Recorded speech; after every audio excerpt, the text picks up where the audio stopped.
যার কারণে এই আগুন লেগে যায়। কিন্তু ডক্টর সালুখে, ওখানে তো এরকম কোনো হাই টেম্পারেচারের মতো কিছু ছিলই না। এক্স্যাক্টলি, এমন কোনো ডাইরেক্ট সোর্স ছিলই না যাতে তাপ উৎপন্ন হতে পারে। বস, এই জন্যে আমার মনে হচ্ছে খুনি কোনো এক্সট্রা ডিভাইস ব্যবহার করেছিল এই এত বেশি টেম্পারেচার উৎপন্ন করার জন্যে। আর এই চেয়ারটা তো রেডিই ছিল, এর তো শুধু একটা স্পার্কের দরকার ছিল। কিন্তু স্যার, এভাবে কেউ হিট কিভাবে উৎপন্ন করবে? হ্যাঁ, করা যেতে পারে তো।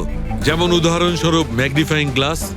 ম্যাগনিফাইং গ্লাস দিয়ে সূর্যের রশ্মিকে বিশেষভাবে ফোকাস করে আমরা ছেলেবেলায় কাগজ পড়াতাম।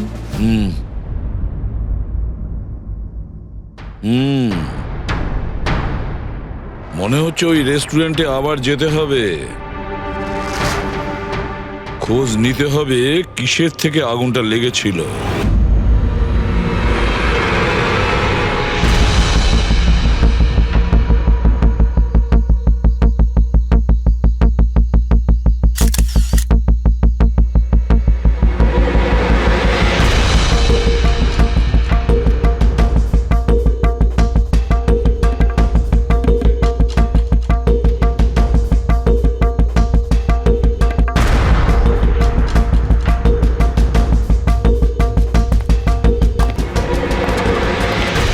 আপনারা কিছু পেয়েছেন?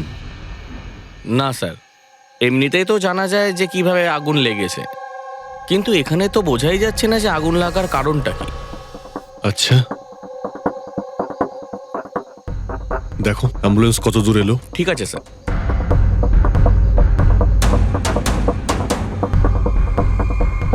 খুব বাজেভাবে ঝলসে গেছে। অদ্ভুত ব্যাপার, জানতেই পারা যাচ্ছে না যে আগুনটা কি করে লাগলো।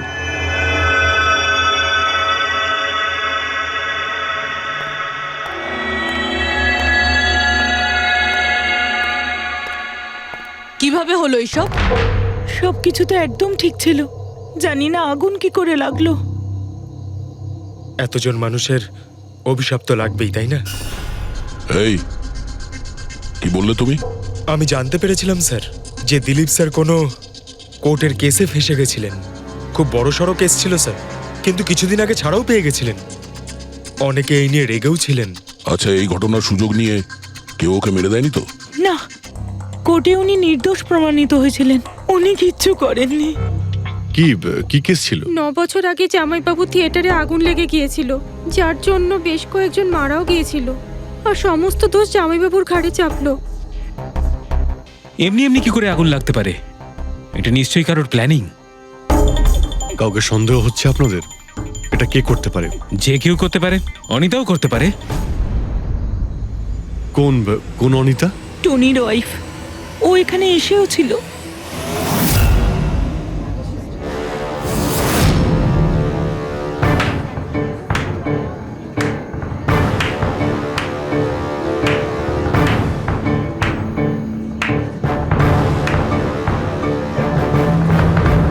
অনিতা? অন্য লোকের ঘর ভেঙে দিয়ে নিজের পরিবারের সঙ্গে এখানে ফুর্তি করা হচ্ছে। ভেরি গুড, ভেরি গুড, বাহ। কিন্তু একটা কথা মনে রেখো, ওই লোকগুলোর মতো তোমরাও ছটফট করে মরবে। সিকিউরিটি, এই চুপ, একদম চেঁচাবি না। বের করো একে বাইরে, বের করো। চলুন ম্যাম, বাইরে চলুন। আউট। মনে হচ্ছে তোদের কি পরিণতি হবে তা নিয়ে কোনো মাথা ব্যথা নেই। তোদের খারাপ সময় শুরু হয়ে গেছে, মনে রাখিস। তুই আমার টনির সাথে যা করেছিস না,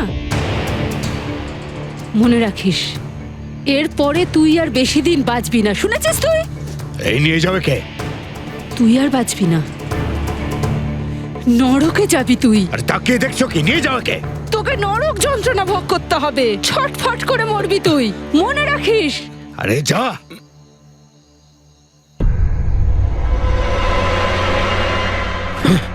লেটস এনজয় রোহন।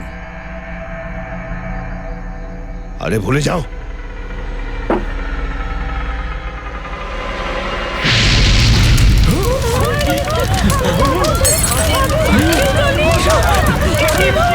দিলীপ আর রোহনকে যে কেসে ফাঁসানো হয়েছিল সেই কেসেই কোর্ট টনিকে শাস্তি দিয়েছিল।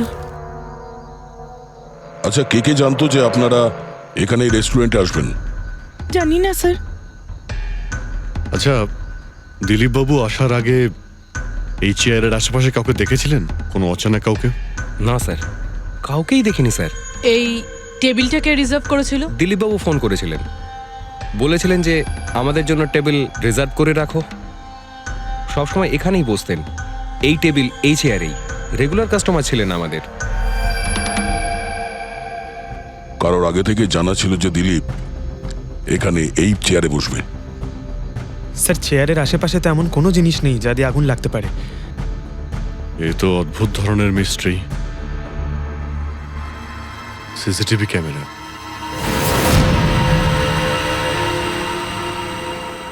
এর ফুটেজ থেকে জানতে পারা যাবে কি হয়েছিল এখানে। ও মাই গড, এসব কিভাবে হলো? কে করতে পারে এসব? ওই করেছে যে দিলীপকে খুন করেছে প্রমাণ লোপাটের জন্য। আর যে কেউ কিভাবে এই মনিটর রুমে চলে এলো? তোমার সিকিউরিটি কোথায়? স্যার, এই রুমে সিকিউরিটির কোনো প্রয়োজনই হয় না। এর আগে এরকম কখনোই হয়নি স্যার। স্যার স্যার আমার মনে হয় না সিসিটিভি ফুটেজ ডিলিট করার মতো সময়ের কাছে ছিল। ও শুধু ভাঙচুর করেছে। যদি আমরা কোনো এক্সপার্টকে ডাকি স্যার, তাহলে সে হয়তো হার্ড ডিস্ক থেকে রিকভার করতে পারবে।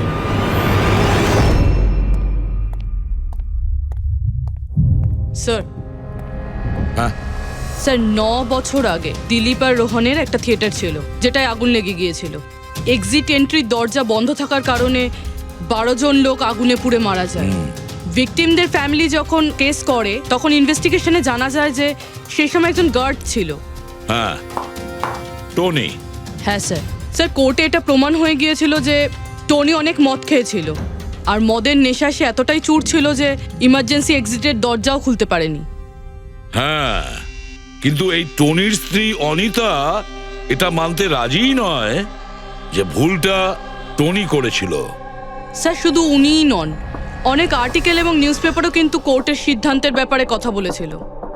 যখন এই ঘটনাটা ঘটেছিল তখন দিলীপ আর রোহনের বিরুদ্ধে সলিড এভিডেন্স ছিল, কিন্তু তারপর কেস চলতে থাকলো। 9 বছর হয়ে গেল। কিছু প্রত্যক্ষদর্শী বয়ান বদলে দিল, আর কিছু লোক বাইরে চলে গিয়েছিল। স্যার, দিলীপ আর রোহন নিশ্চয়ই টাকা আর ক্ষমতার অপব্যবহার করেছে, আর এই কথাটা নিশ্চয়ই টনি জানতে পেরেছিল। ওই হয়তো পাঠিয়েছে অনিতাকে দিলীপকে মারার জন্য। কিন্তু ফেডরিক, যখন অনিতা ওখানে ছিলই না, তাহলে আগুন লাগালো কি করে? না না, সিকিউরিটির লোকেরা তো ওকে বাইরে বের করছিল ওই রেস্টুরেন্ট থেকে। এমন কি জিনিস ছিল যার জন্য হঠাৎ করে আগুন লাগলো? স্যার, হয়তো ডক্টর সালুংখে আমাদের কোনো হেল্প করতে পারে। না হলে অনিতা।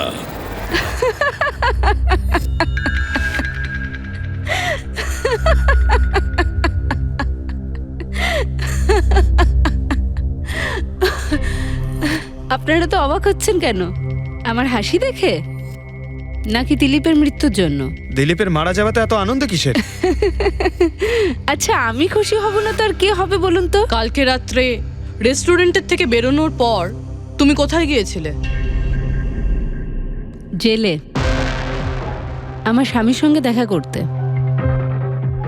ওয়ার্ডেনের কাছে সমস্ত রেকর্ড আছে, আপনারা চাইলে চেক করতে পারেন। সেটা তো আমরা করবই। আর এইটাও যে তুমি ওই আগুনটা লাগালে কিভাবে? কোনো কালো জাদু করেছিলে তুমি? দিলীপের গায়ে হঠাৎ করে আগুন লাগলো কি করে? কালো জাদু জানলে অবশ্যই প্রয়োগ করতাম, কিন্তু আমি খুব খুশি হয়েছি। দিলীপও ঠিক সেইভাবেই ছটপট করে মরেছে যেভাবে 9 বছর আগে ওই নিরীহ লোকগুলো মারা গেছিল, যেটা শাস্তি এখন আমার স্বামী টনি ভুগছে। তুমি এইটা কিভাবে বলতে পারো যে টনির কোনো ভুল ছিল না? তুমি তো ওখানে ছিলেই না। আমি ওখানে ছিলাম না, কিন্তু টনি এখানে ছিল। সেদিন ওর শরীর খারাপ ছিল। ওর মালিকদের মানে রোহন আর দিলীপকে বলে তাড়াতাড়ি বাড়ি চলে আসে আগুন লাগার অনেক আগেই। ভুল ওদের দুজনের ছিল। ওরাই পুরনো দরজা ঠিক করায়নি, যার জন্য ওখানে আগুনে পুড়ে অনেক লোক মারা গেছিল। আমার স্বামীর নয়, ওদের দুজনের দোষ ছিল। তাতে তোমার নিশ্চয়ই খুব রাগ হয়েছিল, ওদেরকে মেরে ফেলারও ইচ্ছে হয়েছিল। 12 জন মারা গেছিল ওখানে। আমার থেকে অনেক বেশি রাগ ওদের পরিবারের লোকেদের হয়েছিল। কিন্তু এখন হয়তো ওরা খুব খুশি দিলীপের মৃত্যুর খবর শুনে। খুব খুশি হয়েছে।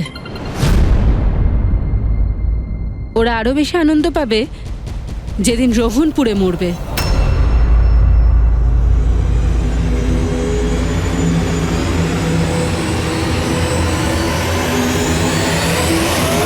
স্যার 42 জন আছে, ওই 12 জন ভিকটিমের কাছের আত্মীয় আর ফ্যামিলির লোকেরা মিলে। সাসপেক্ট বেশি আর সময় কম। স্যার এই 42 জন লোকের মধ্যে সবার আগে সেই সমস্ত লোকেদের নাম সরিয়ে দিতে হবে যারা কালকে দিলীপের মৃত্যুর সময় শহরে ছিল না। স্যার 9 বছর হয়ে গেছে এই ব্যাপারটার। হয়তো অনেক মানুষ দেশ ছেড়েও চলে গিয়েছে। আর কিছু লোক হয়তো এই পৃথিবীতেই আর নেই। তারপরেও খোঁজ তো নিতে হবে। দেখো কজন শহরে ছিল যখন দিলীপের মৃত্যু হয়।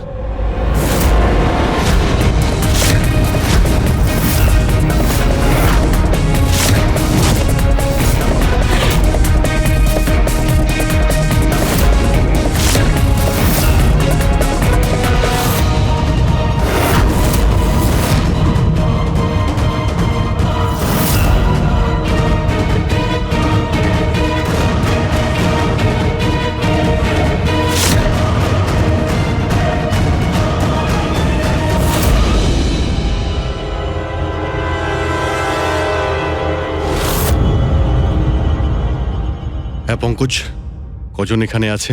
27 জন স্যার, যারা সেই সময় শহরে ছিল, আর ওদের দিলীপকে মারার কারণও ছিল। ঠিক আছে, সবাইকে বিউরোতে ডাকো। দেখা যাক ওরা নির্দোষ হওয়ার কি গল্প শোনায় আমাদের। জেমস, তোমার বাবা 9 বছর আগে থিয়েটারে আগুন লাগার কারণে মারা গেছেন, তাই তো? Yes sir. আপনার হাজবেন্ড ফিল্ম একাই দেখতে গিয়েছিলেন? সেই দিন আমি বিজি ছিলাম, তাই উনি একাই চলে যান। কালকে রাত্রে কোথায় ছিলে তুমি? স্যার আমি আমার বন্ধুদের সঙ্গে ছিলাম। স্যার আমি পাসপোর্ট অফিসে গেছিলাম। ওই দুজনকে আমি এমনি এমনি ছেড়ে দেব না। তো কি করেছিলে তুমি? ভেবেছিলাম যে দিলীপের সাথে ফেস টু ফেস দেখা করব, আর ওকে জিজ্ঞেস করব যে তুমি এরকম কেন করলে। স্যার তারপরে আমি আমার বন্ধুদের সাথে বাড়িতে যাই। আমি আমার ওয়াইফের সাথে মলে ছিলাম। স্যার আমার বন্ধুদের জিজ্ঞাসা করতে পারেন। স্যার যদি ওর সাথে আমার দেখা হতো তাহলে ও রেস্টুরেন্টে বেঁচে ফিরতো না। দিলীপ ওর কর্মের শাস্তি পেয়ে গেছে। আমি রেস্টুরেন্ট থেকে জানতে পারলাম যখন যে দিলীপের সাথে কি হয়েছে, তখন মনে শান্তি পেলাম স্যার। আর বাকি থাকলো রোহন, ও তার কর্মের শাস্তি নিশ্চয়ই পাবে। এবার এই 27টা নামের মধ্যে তাদের নামগুলো রেখে দাও যারা ঘুরিয়ে ফিরিয়ে উত্তর দিচ্ছিল, আর যারা নিজেদের উত্তর অনেক আগে থেকেই তৈরি করে রেখেছিল।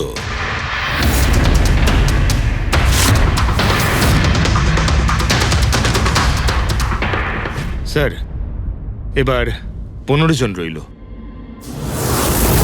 এবার এই 15 জনকে ওই দিনের ব্যাপারে জিজ্ঞাসা করতে হবে যখন 9 বছর আগে থিয়েটারে আগুন লেগেছিল। দেখা যাক কে সব থেকে বেশি রেগে যায় আর কে মুখ ঘুরিয়ে নেয়। স্যার আমার ভাই মাধ্যমিক পাশ করেছিল। ও বলেছিল বন্ধুদের পার্টি দিতে চায়, সিনেমা দেখাতে চায়, টাকা দাও। স্যার আমি সেই জন্য ওকে টাকাও দিয়েছিলাম। হয়তো ওই টাকাটা আমার ওকে দেওয়া একেবারেই উচিত হয়নি স্যার। যে এই কাজটা করে থাকুক খুব ভালো করেছে। আজকে আমি খুশি, আজ আমি খুব খুশি। কুমারবাবু, আপনি ইউনিভার্সিটিতে ফিজিক্সের প্রফেসর, তাই তো? Yes sir, head of the department physics. কিন্তু আমার নিজের ছেলেরই পড়াশোনায় কোনো ইন্টারেস্টই ছিল না। অনেক বকেছি আমি ওকে, কিন্তু তাতে কোনো রকম কোনো লাভই হয়নি। 1 নম্বরের বদমাইশ হয়ে উঠেছিল। সেদিনও কলেজ বাঙ্ক করে বন্ধুদের সাথে সিনেমা দেখতে চলে গিয়েছিল। আর স্যার তারপর ও আর কোনোদিন বাড়ি ফিরে আসেনি। হিমেশ, রাইট? তুমি কন্ট্রাক্টর না? হ্যাঁ স্যার। হিমেশ, 9 বছর আগে তুমি তোমার স্ত্রীর সঙ্গে সিনেমা দেখতে গিয়েছিল ওই সিনেমা হলে? আমাদের নতুন নতুন বিয়ে হয়েছিল, স্যালোনির সাথে সিনেমা দেখতে গিয়েছিলাম। ওর খুব খিদে পেয়েছিল, আমি সিঙ্গাড়া আনতে বাইরে গেছিলাম। আমি ওখানে ফিরে গিয়ে দেখলাম ওখানকার দরজা লক হয়ে গেছে, আর ভেতর থেকে লোকেদের চিৎকার চেঁচামেচি শোনা যাচ্ছিল, আর আর খুব ধোঁয়া বেরোচ্ছিল ওখান থেকে। আমি স্যার দরজা খোলার অনেক চেষ্টা করেছিলাম, আমি খুব চেষ্টা করেছিলাম। আমি পাগলের মতো দরজায় ধাক্কা দিতে থাকি সালোনি সালোনি সালোনি বলে আমি চিৎকার করতে থাকি,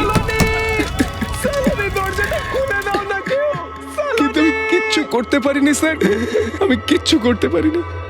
আমার সালোনিকে আমি বাঁচাতে পারিনি। ওখানে তো একটা গার্ডও ছিল না, টনি? ও কি দরজা খোলেনি? ছিল না স্যার।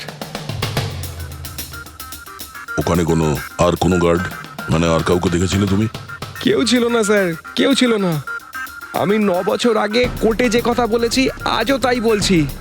যখন সিনেমা হলে আগুন লেগেছিল তখন টনি ওখানে ছিল না স্যার।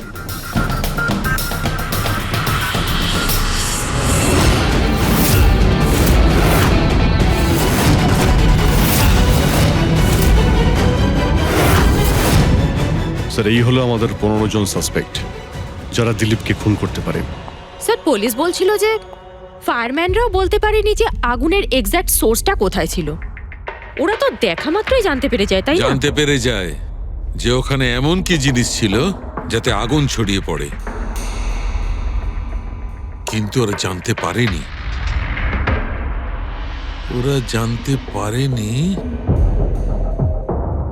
ওরা এই জন্য জানতে পারেনি কারণ ওই জিনিসটার না ছিল কোনো গন্ধ, না ছিল রং। Exactly sir. যদি এটা লিকুইড হতো না তাহলে দিলীপ নিশ্চয়ই বুঝতে পারতো ওই চেয়ারটায় বসা মাত্রই। আর পাউডার থাকলে আমরা টেস্ট করে পেয়ে যেতাম। তার মানে এটা তো গ্যাস। তার মানে হচ্ছে এটা ছিল গ্যাস। গ্যাস? এই জন্য ওই ফায়ারম্যান জানতে পারেনি যে কিসের জন্য আগুন লেগেছিল। ইনফ্লেমেবল গ্যাস বস, যার শুধু একটা স্পার্কের দরকার হয় জ্বলে উঠবার জন্য। কিন্তু একটা কথা বুঝতে পারছি না, দিলীপ যে চেয়ারে বসেছিল সে চেয়ারে গ্যাস আসলো কোথা থেকে? চেয়ার থেকেই। কি? চেয়ার থেকে? সেটা এইভাবে বস, যে চেয়ারে দিলীপ বসেছিল তার নিচের অংশে কেউ ওই ইনফ্লেমেবল গ্যাসকে স্প্রে করেছিল। মারা যাওয়ার সময় দিলীপের সংস্পর্শে দুটো জিনিস ছিল। একটা তো এই চেয়ার যেটাতে ও বসেছিল, আর একটা ওয়াইনের গ্লাস যেটা ও হাতে ধরেছিল। আমরা এই দুটো জিনিসই চেক করেছি। তো এই চেয়ারটার থেকে আমরা ইনফ্লেমেবল গ্যাসের কিছু ট্রেসেস পেয়েছি। বস, আমাদের আশেপাশের পরিবেশে সর্বদা জ্বলনশীল পদার্থ ঘুরে বেড়ায়, যেটা কখনো কখনো স্পন্টেনিয়াসলি জ্বলে যায়। যেমন হচ্ছে মাস গ্যাস, একটা ন্যাচারাল বায়োগ্যাস, আর জ্বলনশীল গ্যাস এর মেইন কম্পোনেন্ট। তার মানে ইনফ্লেমেবল গ্যাস যে কোনো সময় হাওয়াতে এমনি এমনি জ্বলে উঠতে পারে? না ফ্রেডি, নিজে নিজে নয়। যখন পরিবেশটা খুব বেশি উত্তপ্ত হয়ে ওঠে আর সেটা পরিবেশের অক্সিজেনের সঙ্গে মিশে যায়, তখন একটা সুপার হাই টেম্পারেচার উৎপন্ন হয়, যার কারণে এই আগুন লেগে যায়। কিন্তু ডক্টর সালুখে, ওখানে তো এরকম কোনো হাই টেম্পারেচারের মতো কিছু ছিলই না। এক্স্যাক্টলি, এমন কোনো ডাইরেক্ট সোর্স ছিলই না যাতে তাপ উৎপন্ন হতে পারে। বস, এই জন্যে আমার মনে হচ্ছে খুনি কোনো এক্সট্রা ডিভাইস ব্যবহার করেছিল এই এত বেশি টেম্পারেচার উৎপন্ন করার জন্যে। আর এই চেয়ারটা তো রেডিই ছিল, এর তো শুধু একটা স্পার্কের দরকার ছিল। কিন্তু স্যার, এভাবে কেউ হিট কিভাবে উৎপন্ন করবে? হ্যাঁ, করা যেতে পারে তো। যেমন উদাহরণস্বরূপ ম্যাগনিফাইং গ্লাস। ম্যাগনিফাইং গ্লাস দিয়ে সূর্যের রশ্মিকে বিশেষভাবে ফোকাস করে আমরা ছেলেবেলায় কাগজ পড়াতাম।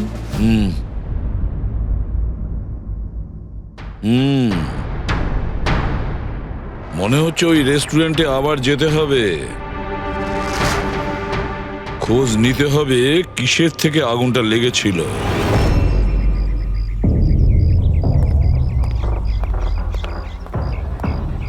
সব জায়গায় দেখে ফেলেছি স্যার, কিন্তু এমন কিচ্ছু খুঁজে পেলাম না যা দিয়ে আগুন লাগতে পারে। আর এটা ওপেন এয়ার রেস্টুরেন্ট। যখন খুনি দিলীপের চেয়ারের নিচে ওই ইনফ্লেমেবল গ্যাস স্প্রে করেছিল, কেউ তো দেখেছিল। সেটাই তো, চেয়ারে হঠাৎই আগুন লেগে যায় আর দিলীপ পুড়ে মারা যায়। কেউ কিছু দেখেনি আর না আমরা কোনো প্রমাণ পাচ্ছি। স্যার, ওই data expert CCTV footage recover করে ফেলেছে, আপনারা দেখতে পারেন স্যার। গুড। দয়া, তুমি গিয়ে দেখো, ততক্ষণ আমি এখানে দেখছি কিছু পাওয়া যায় কিনা। স্যার, দিলীপ আর ওর ফ্যামিলি আসার 15 মিনিট আগের ফুটেজ এটা।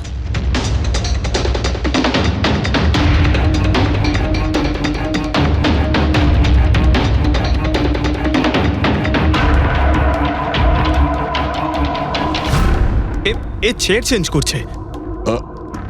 এর কোনো দ্বিতীয় অ্যাঙ্গেল আছে কি এই সময়েরই? চেক করো। 1 মিনিট স্যার।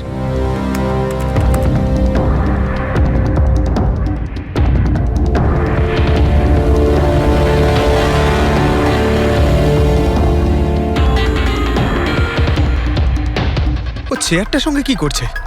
গ্যাস স্প্রে করছে নাকি? হ্যাঁ, ও নিজের চেয়ারে গ্যাস স্প্রে করলো আর ও নিজের চেয়ারের সঙ্গে ওই চেয়ারটা বদলে দিল যেটাই দিলীপ বসতো।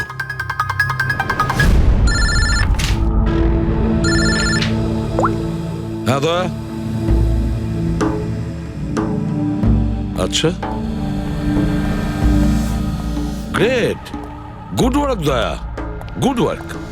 কি হলো স্যার? যে দিলীপের চেয়ারটা কারসাজি করেছিল তার খোঁজ পাওয়া গেছে। সে আসলে একটা লোক, ওর শারীরিক গঠনটাও জানা গেছে।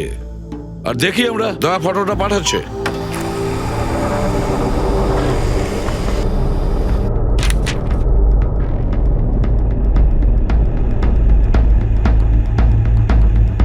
খুনি এই বাকি লোকগুলোর মধ্যেই কেউ একজন, এদেরই মধ্যে কেউ। আর এবার এর পরের শিকার রোহান।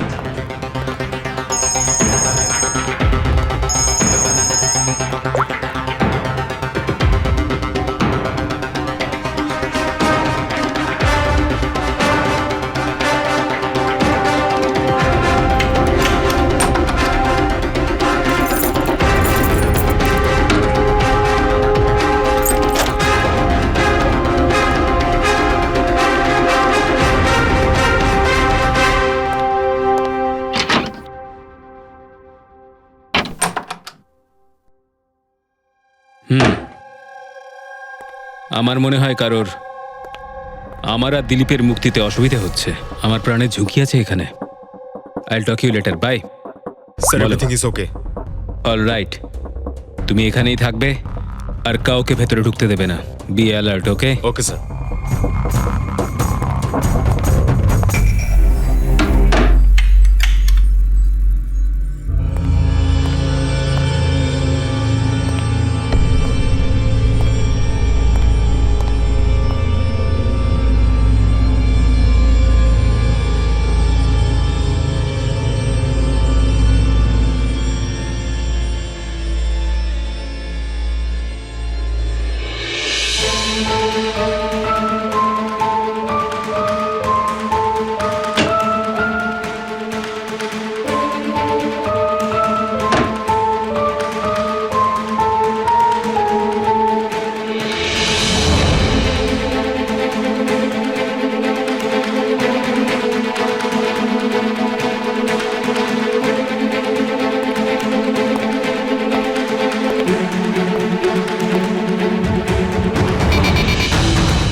বাঁচাও, বাঁচাও,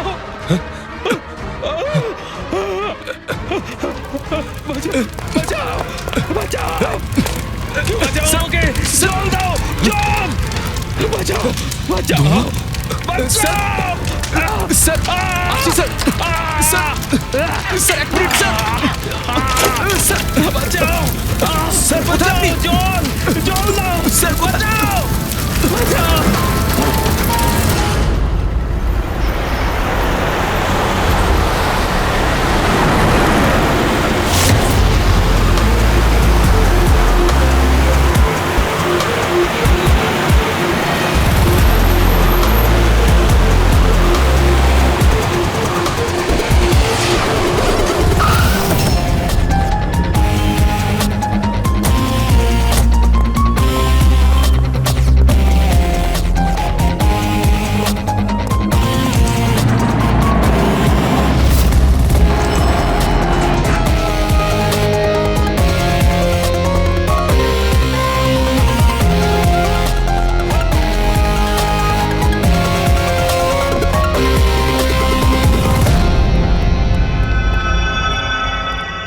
গড!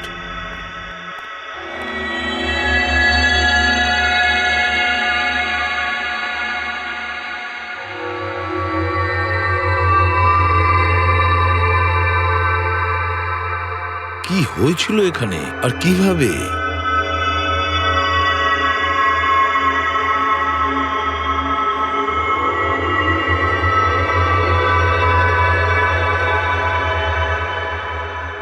এখানে আর অন্য কোনো জিনিসের স্মেল পাওয়া যাচ্ছে না, শুধু এই পোড়া লাশটার দুর্গন্ধ ছাড়া। মানে স্যার এই মার্ডারটাও ইনফ্লেমেবল গ্যাস দিয়েই করা হয়েছে। হয়তো। এসব হলো কিভাবে? হ্যাঁ স্যার, আসলে আমি রোহন স্যারের বডিগার্ড। আচ্ছা, তাহলে আপনারা কোথায় ছিলেন যখন এসব হলো? স্যার, রোহন স্যার আমাকে বাইরে পাহারা দিতে বলেছিলেন। তার কিছুক্ষণ পরেই আমি ওনার চিৎকার শুনতে পেয়ে ওনার রুমের দিকে দৌড়ে আসি আর দেখি দরজার চারদিক থেকে ধোঁয়া বেরোচ্ছিল। আমি অন্য চাবি দিয়ে দরজা খুলে ভিতরে যাওয়ার পর দেখলাম যে স্যার ততক্ষণে রোহন স্যার পুড়ে গেছেন। আপনারাও কেউ কিছু জানেন না? অদ্ভুত ব্যাপার, রুমের মধ্যে কোনো সূত্র পাচ্ছি না, শর্ট সার্কিট হয়নি, পর্দাটা ভেতর থেকে বন্ধ, এই উইন্ডোজটা পার্মানেন্টলি ক্লোজড, কেউ বাইরে থেকে ভেতরেও আসতে পারবে না, আর বাইরে থেকে ভেতরে কোনো ভিউও নেই, কেউ দেখতেও পাবে না। তাহলে লোকটা মরলো কিভাবে? এটার থেকে আগুন লেগেছে বস।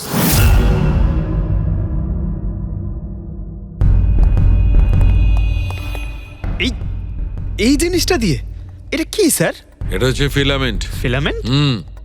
ইলেকট্রিক বাল্বের ভেতরের ফিলামেন্ট। যখন এই ফিলামেন্টের ভেতর দিয়ে ইলেকট্রিক পাস করানো হয় তখন এটা গরম হয়ে লাল হয়ে যায়।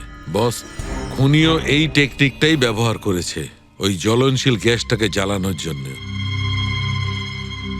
কিন্তু ওই রেস্টুরেন্টে যেখানে দিলীপ মারা গিয়েছিল ওখানে তো আমরা এরকম কোনো ফিলামেন্টের মতন কিছু পাইনি। বস, এত ছোট্ট একটা জিনিস, ওটা খোলা জায়গা, হয়তো কোথাও উড়ে চলে গেছে, কিন্তু এখানে তো পুরো ঘরটাই বন্ধ, তাই জন্যে খাটের তলায় এটা আমি পেয়ে গেছি। কিন্তু স্যার ফিলামেন্ট দিয়ে ইলেকট্রিক পাস করানোর জন্য ওয়্যারসের কোনো না কোনো কানেকশন তো থাকা উচিত বেড পর্যন্ত। আছে, এখানেই নিশ্চয়ই কোথাও আছে। পুরো বেড চেক করেছি আমরা, রুমটাও চেক করেছি, এরকম কিছুই তো পাইনি আমরা। দয়া, ওই দরজাটা কিসের? Manager, yes sir. ওই দরজার ওপারে কি আছে? স্যার আর একটা রুম আছে, এই রুমের সাথে ওটা কানেক্টেড। এমনিতে এই দরজাটা সিল থাকে, এটাকে কেউ খোলে না স্যার। খুলুন এই দরজাটা। Yes sir. আসুন স্যার।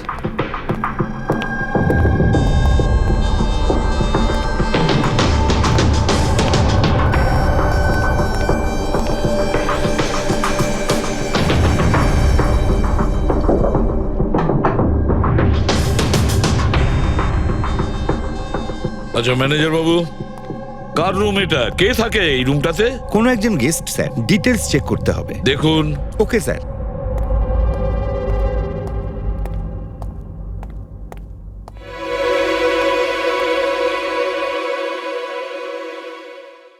স্যার, ওখানে ওই রুমের মধ্যে যা হয়েছে স্যার সব এই রুম থেকেই করা হয়েছে স্যার। কিন্তু যদি কারেন্ট এই রুম থেকে পাস করা হয়ে থাকে তাহলে এখান থেকে বেড পর্যন্ত কোনো না কোনো ওয়্যার তো থাকা উচিত। আর যদি থেকে থাকে তাহলে রোহন নিশ্চয়ই সেটা দেখতে পেয়েছে। হ্যাঁ, হয়তো ওর বডিগার্ডও দেখে থাকবে। ডাকো তো ওর বডিগার্ডকে। আপনি এদিকে আসুন।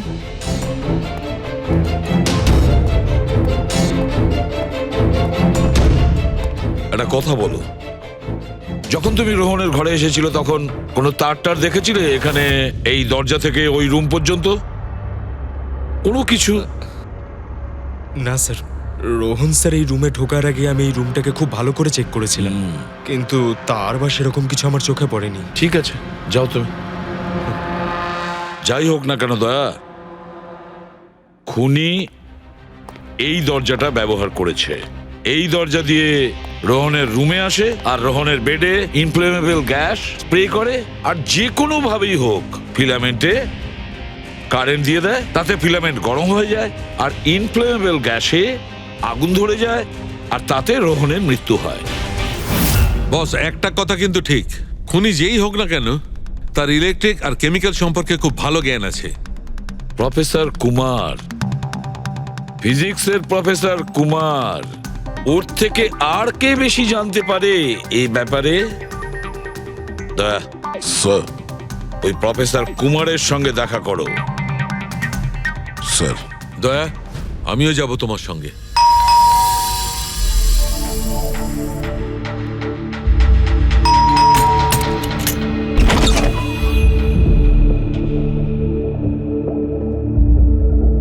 প্রফেসর কুমার আছেন বাড়িতে? হ্যাঁ আছেন, কিন্তু আপনারা? সিআইডি। সিআইডি? সব ঠিক আছে তো স্যার? হ্যাঁ, ওনাকে কিছু জিজ্ঞাসা করার আছে। কোথায় উনি? বাইরে বাচ্চাদের পড়াচ্ছেন, আমি ডেকে আনছি। ঠিক আছে ঠিক আছে, আমরা দেখছি।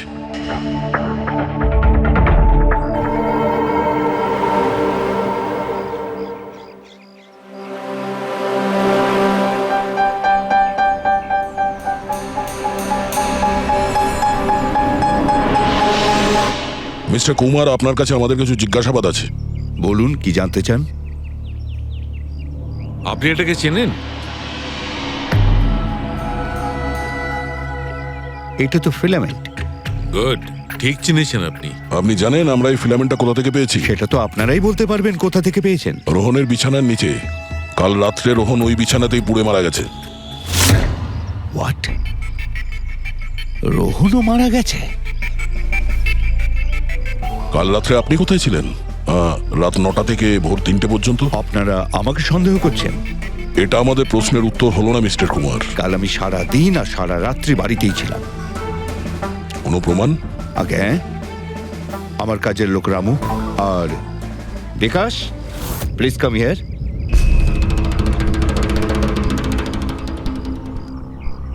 Yes sir. এনাদের বলো যে কাল কোথায় ছিলাম। স্যার, আমাদের সবার এক্সট্রা ক্লাস নিচ্ছিলেন এই বাড়িতেই। কটা থেকে কটা পর্যন্ত? স্যার, সন্ধ্যা 6টা থেকে ভোর 5:30 পর্যন্ত। সামনেই আমাদের এক্সাম, তাই আমরাই স্যারকে রিকোয়েস্ট করেছিলাম এক্সট্রা ক্লাস করানোর জন্য। ঠিক আছে স্যার, তুমি যাও বাবা। স্যার, আমার আরো 5 জন স্টুডেন্টস আছে যারা কাল সকাল 9টা থেকে 5:30 পর্যন্ত আমার কাছে ছিল। বলেন তো ওদেরও ডাকি? ঠিক আছে, এবার আমি যেতে পারি স্টুডেন্টদের পড়াতে? Please please. Thank you.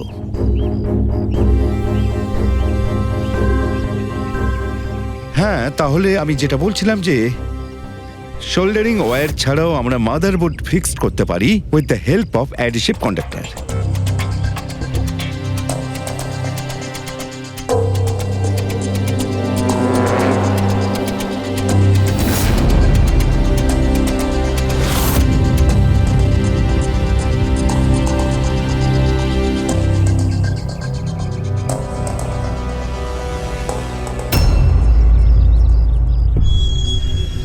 My god, my god! আরে ভাই, কি ব্যাপারটা? কি?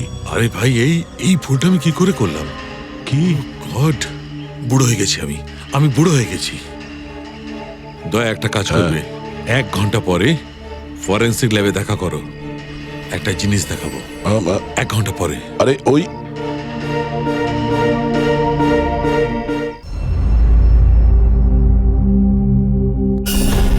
হ্যাঁ বস, একটা কাজ করো, এই সুইচটা দিয়ে ওই বাল্বগুলোকে জ্বালাও। এই সুইচ দিয়ে? এই সুইচ দিয়ে? হ্যাঁ হ্যাঁ, এই সুইচটা দিয়ে। আরে এর মধ্যে কোনো কানেকশন দেওয়া নেই, কিভাবে জ্বলবে? তুমি প্রশ্ন করো না, কখনো কখনো আমার কথাটাও মেনে নাও। কখনো কখনো। এই অন করলাম। কই স্যার, কিছুই তো হলো না। হবে হবে। আরে কি হবে? কিছুই হবে না। হবে ভাই, বিলিভ মি, হবে। 1 মিনিট। আরে ওর শরীর ঠিক আছে তো? হ্যাঁ স্যার, জানি না কি হয়েছে, প্রফেসর কুমারের সঙ্গে দেখা করে আসার পর থেকেই উনি বাল্ব নিয়ে খেলে যাচ্ছেন। একটা কথা বলো, ওই ফিঙ্গারপ্রিন্ট গুলোর খবর কি, যেগুলো তুমি হোটেলের লোকেদের কাছ থেকে নিয়েছিলে আর ওই রুমটা থেকে নিয়েছিলে? স্যার, অনেক ফিঙ্গারপ্রিন্টস পাওয়া গেছে, কিন্তু সবগুলো স্টাফ মেম্বারসদেরই, এছাড়া আর কারোর পাওয়া যায়নি। এটা কিভাবে সম্ভব? এই যে দাদা, একটু এই দিকেও দেখুন। হ্যাঁ হ্যাঁ, দেখছি। হ্যাঁ,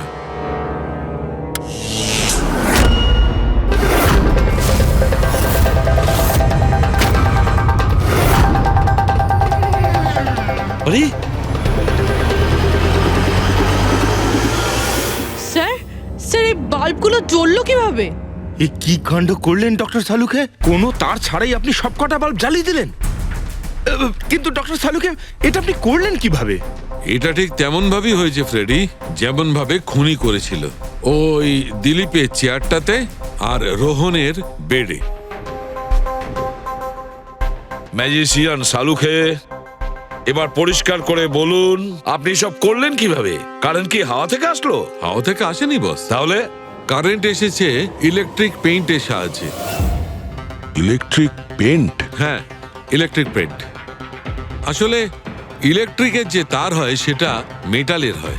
metal is a good conductor of electricity, সেই জন্য কারেন্ট ওর মধ্যে দিয়ে পাস করে। ঠিক একই রকম ভাবে কিছু পেইন্টও আছে যেগুলোকে আমরা ইলেকট্রিক পেইন্ট বলি, আর এটাও গুড কন্ডাক্টর অফ ইলেকট্রিসিটি। এর মধ্যে দিয়েও ইলেকট্রিসিটি পাস করতে পারে। অদ্ভুত ব্যাপার হলো এটা যে কোনো কালারের সঙ্গে মিশে যায়, যেটা খুব সহজে যে কোনো ব্যাকগ্রাউন্ডে মার্জ হতে পারে।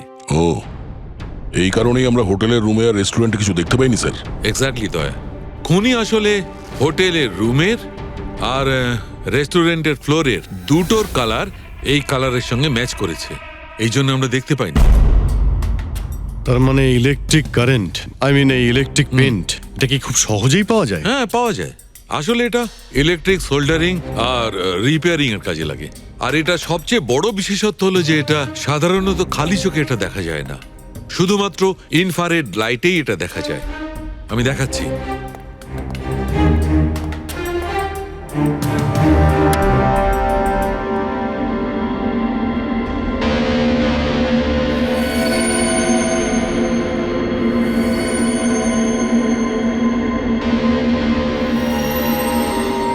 দেখেছো বস?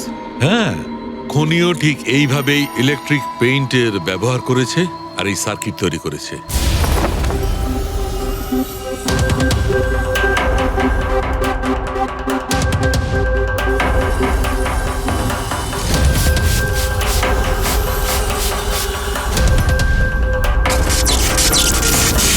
একটা কথা তো নিশ্চিত, এ যেই হোক না কেন তার এ সমস্ত ব্যাপারে খুব ভালো জ্ঞান আছে। কিন্তু স্যার এদের মধ্যে খুনিকে? ওই প্রফেসরের সঙ্গে তো কথা বলে নিয়েছি স্যার, ও তো না। এই বংশী, এই লোকটা তো একজন ক্লার্ক, কিন্তু আমার মনে হয় না যে একজন ক্লার্কের সায়েন্সের ব্যাপারে এত জ্ঞান থাকতে পারে। স্যার, এদের মধ্যে সবথেকে বেশি শিক্ষিত তো ওই প্রফেসরকেই মনে হচ্ছে। এটা এমন কেউ হতে পারে যেটা প্রফেসরের মতো ইন্টেলিজেন্ট নয়, অথচ এই ব্যাপারে অনেক কিছুই জানে।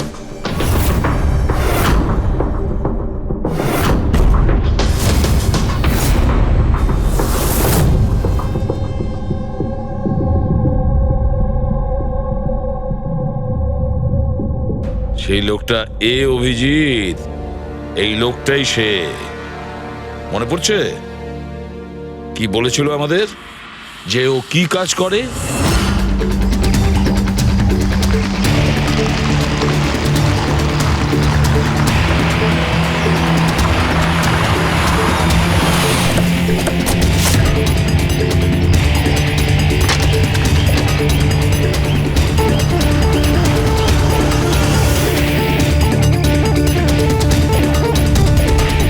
যাওয়া যাক শ্বশুর বাড়ি।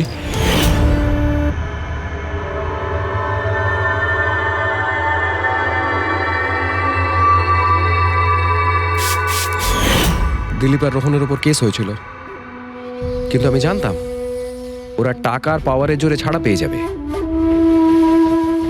কিন্তু ওদের কাছে টাকা থাকলে আমার কাছে ছিল বুদ্ধি। অনেক মাস ধরে ওদের আমি ফলো করেছি, ওরা কোথায় যাচ্ছে, কি করছে, কার সাথে দেখা করছে, সবকিছু। আর শেষ পর্যন্ত ওদের দুজনকে মারার উপায় আমি পেয়েই যাই, ইলেকট্রিক পেন্ট আর সার্কিটের মাধ্যমে। এই দুটো জিনিসের বিষয়ে আমি খুব ভালো করে জানতাম। ব্যাস, দিয়ে দিলাম দুজনকে শাস্তি। দুজনকে মেরে ফেলেছি জ্যান্ত পুড়িয়ে, যেভাবে ওরা আমার সালোনিকে মেরেছিল। হিমেশ, তোমার স্ত্রীর সঙ্গে যা কিছু হয়েছে সেটার জন্য আমরা সবাই দুঃখিত। কিন্তু দিলীপ আর রোহনকে মেরে তুমি কি পেলে? তুমি কি ফিরে পেলে তোমার স্ত্রীকে? প্রতিশোধের আগুনে পুড়ে তুমি দুজনকে মারলে। আইন তোমাকে কোনোদিন ক্ষমা করবে না। কঠোর থেকে কঠোরতম শাস্তি হবে তোমার।